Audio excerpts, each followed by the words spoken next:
And now, here's your host of Shaping Success, Wes Tankersley. What is up, everyone? Welcome to Shaping Success. I'm your host, Wes Tankersley.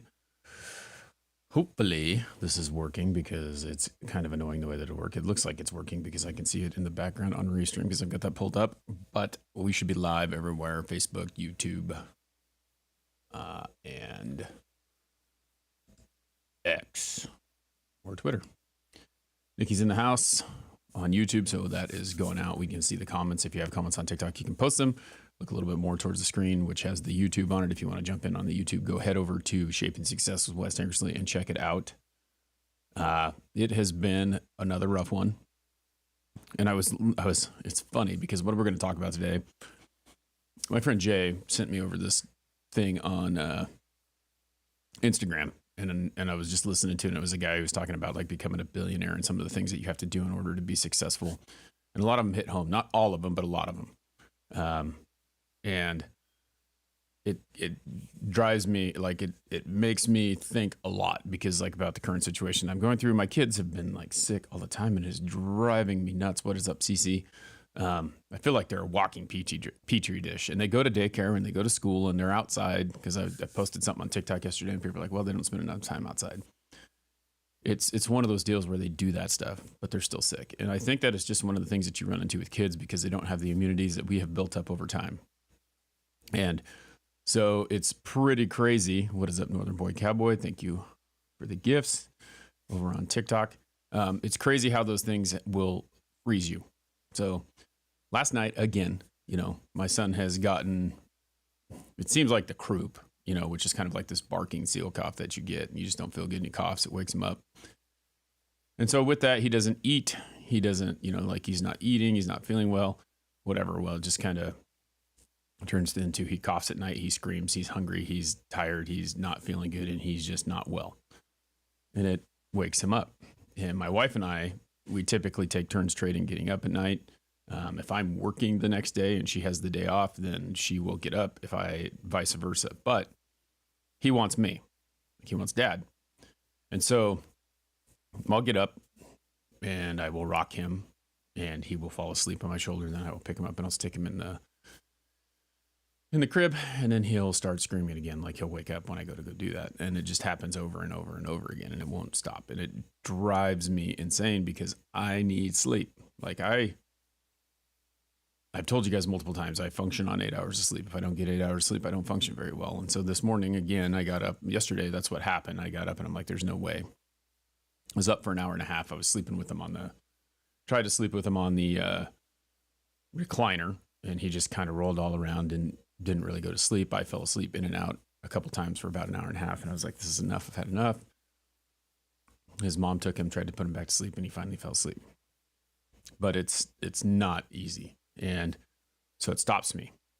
And it made me think about, like, as I was listening to these things that this reel that Jay sent me, I was like, and I'll talk to you about I'll talk to you about what I'm thinking about at the end that really relates to this situation and that I feel like, although I know it's not, and it's me just being hard on myself.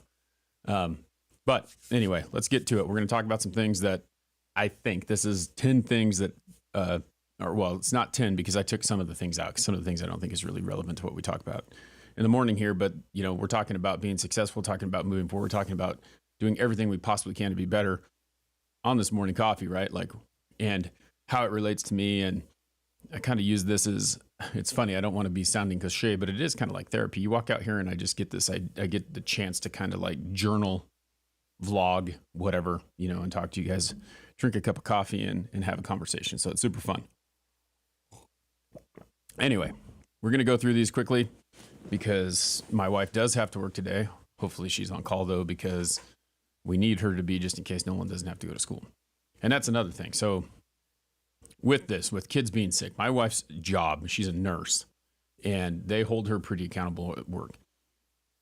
In my job, if I miss a day of work, it could be very costly because it could be and it couldn't be. Like today I have 2 appointments and they're smaller, but I have the opportunity to make a large amount of money on those 2 things, right?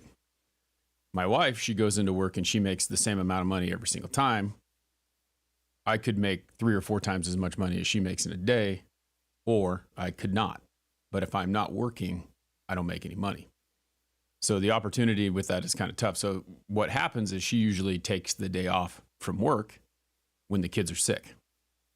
But my boss is more lenient on me taking a day off. So like yesterday, we were planning when he was sick that he was going to stay home because he can't go to daycare if he has fever. And we're like, okay, I'm going to schedule my day off. I'm not going to have any work. I'm just going to not do it because she's missed it and she's going to get in trouble for missing another day. So the hope is that she's on call today. But what they do is they charge her.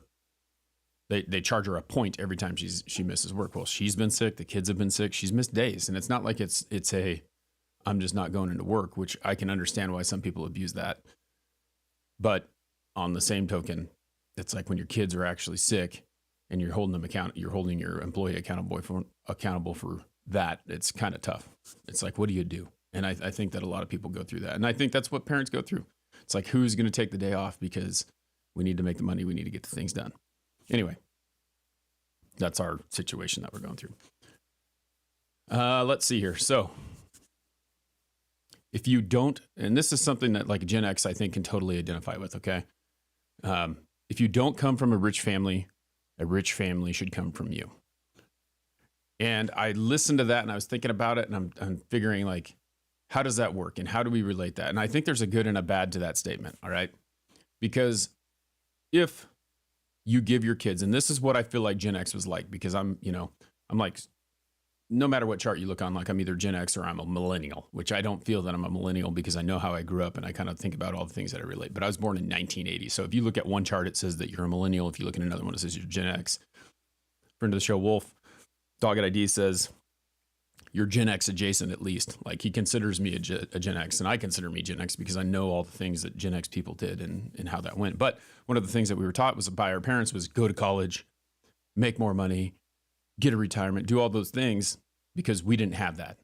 We didn't have the opportunity to do that. And so what that really made me think was like, if people are making money, right? Like if your family is poor, the only way that you're going to come from a rich family is if you create that. And so I watched my family do that. I watched people in my house go through and work through things and try to make more money so that they could give their kids more. At some point, you learn that, or at some point, what I see is that we don't hold our kids as accountable as we were held, right? Like if we didn't do something, we got spanked. If we didn't do anything, if we didn't wash the dishes or we didn't take the garbage out or we didn't do the things that we were supposed to do, we got in trouble. And like they're trying to find a housekeeper and they're trying to take care of all that stuff so that the kids don't have to do that. Provide for them so that they have all the things that they need that they didn't have. And then the funny part about that is you watch like my parents, as I see them get older, they buy all the things they couldn't buy when we were young because they sacrificed so much to make sure that we had everything that we needed, that they have so much more now that they don't need, but they didn't have when they thought they needed, when they didn't. So it's crazy. Wealth has diminishing returns. Exactly. And that's kind of what I'm getting at. Like there's things that can happen by being that, but the only way to get there is to work through it. Okay. This one is really near and dear to me. There are people who criticize you all the time, and you take that criticism, and I want you to think about this. You will never be criticized by someone who's doing more than you, only by someone who is doing less. There are people who will tell you what you're doing is not right, that you're not making it happen, that you're stupid for trying that, all those things. They'll talk you out of it. They'll tell you that you're not good enough. And they will criticize you. But then when you take that step back and you look at the criticism that they're giving you, they're not even doing what you're doing. They're not even trying to do what you're doing. So think about that, okay? They are doing less than you, but they are really quick to open their mouth and tell you not to do what you're doing. It's crazy, okay? It's funny. I posted a clip a couple weeks ago about my dislike for LeBron James and how Kobe and Michael were better. And I'm still getting comments on it, but I knew I would get those comments. And the guy, it was hilarious because the guy goes, I stopped watching 30 seconds in. You're stupid. LeBron, or those other two guys had Hall of Famers around him. And the point was that there was Hall of Famers around Michael Jordan, but Michael Jordan made those Hall of Famers because he made those guys work better, work harder. LeBron shows up on a team that has a bunch of Hall of Famers on it that are actually good, and then he wins. But the guy said that. He goes, I stopped listening 30 seconds in. It took him more than 30 seconds to type out that comment, and I knew that he watched the whole video, whether he said he stopped listening 30 seconds in or not. And it was kind of funny. But he's criticizing what I said, and he's got no content. So there you go. There's your like, look at this. And I just kind of laughed. I hearted the comment and just rolled on because I thought it was funny that he did exactly what I want. I think that a lot of people get lost on comments. Like they get these trash comments and they get the good ones. And like we talked about the hater math, where you put a lot of weight on good ones or a lot of weight on bad ones and not much weight on good ones. And a bad comment could destroy you. But the reality is that person took the time to comment on something that you said. So it's kind of hilarious to sit there and look at all these people who hate on you if you really sit back and think about it. They're moving you up on the algorithm if that's what you want. And so answering to them with like killing them with kindness is kind of funny. But again, you'll never be criticized by someone who's doing more than you. It doesn't work that way. Someone who is doing more than you will want to build you up. They'll try to help you. They'll try to make you better. Someone who is doing less will not.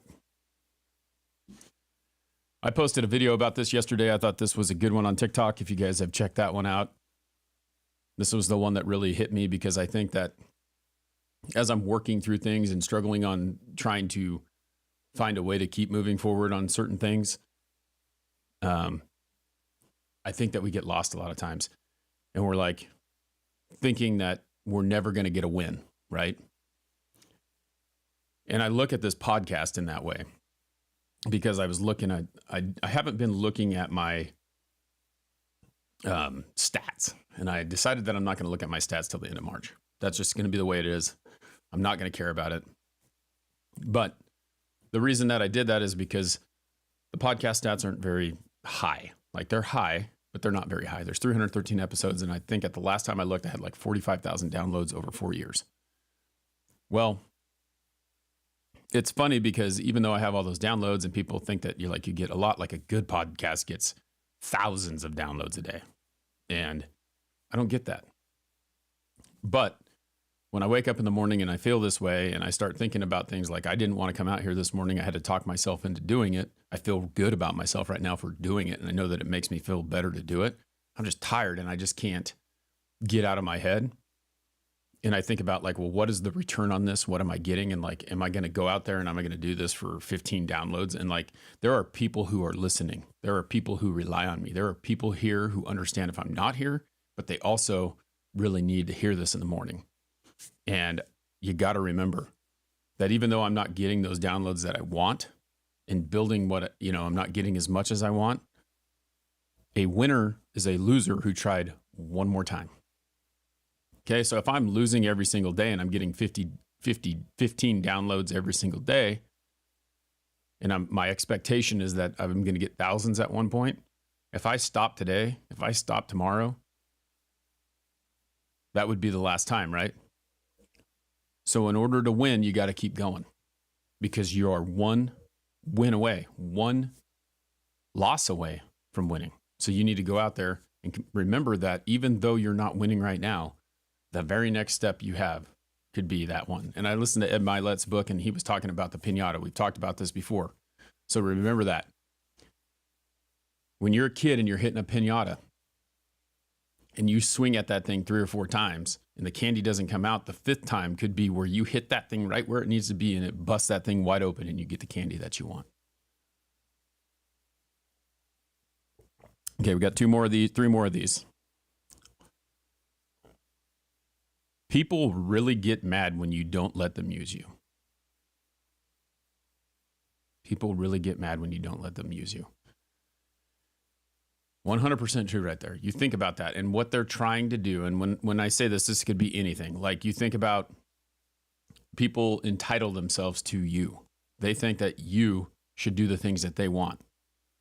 And if you do not, they get pissed off. How mad do they get? I mean, this could be anything from borrowing money to, like going and doing the work for them, for not following through, like not giving them what they want, they get pissed off a lot. They get really mad. Okay. So do not let people, or, those people who you do not let, like you're doing something for someone and there's no return in it. There's no value in it for you. There's no value. That's one thing, right? Like I'm not trying to do this because I want something in return, but think about how they're doing it. What are they doing to you? Are they doing it because they know that you are the sucker that will come to their beckoning call every single time? And then that's where you'll find out where your real friends are, is when like the one time that you can't do it, they get pissed off because they can't manipulate you into doing it. Okay.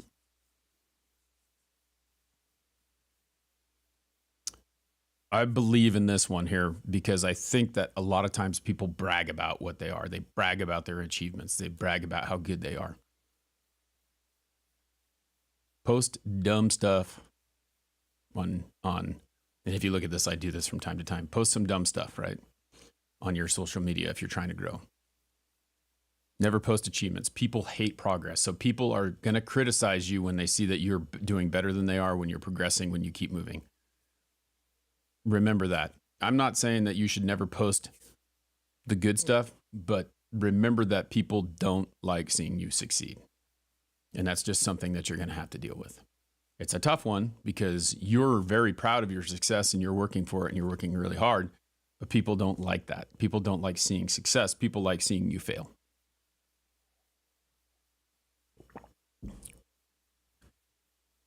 And this is the last one.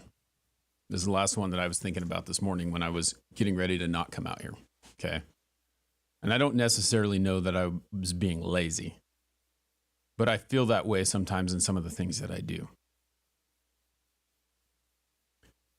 When you become lazy, it is disrespectful to those who believe in you.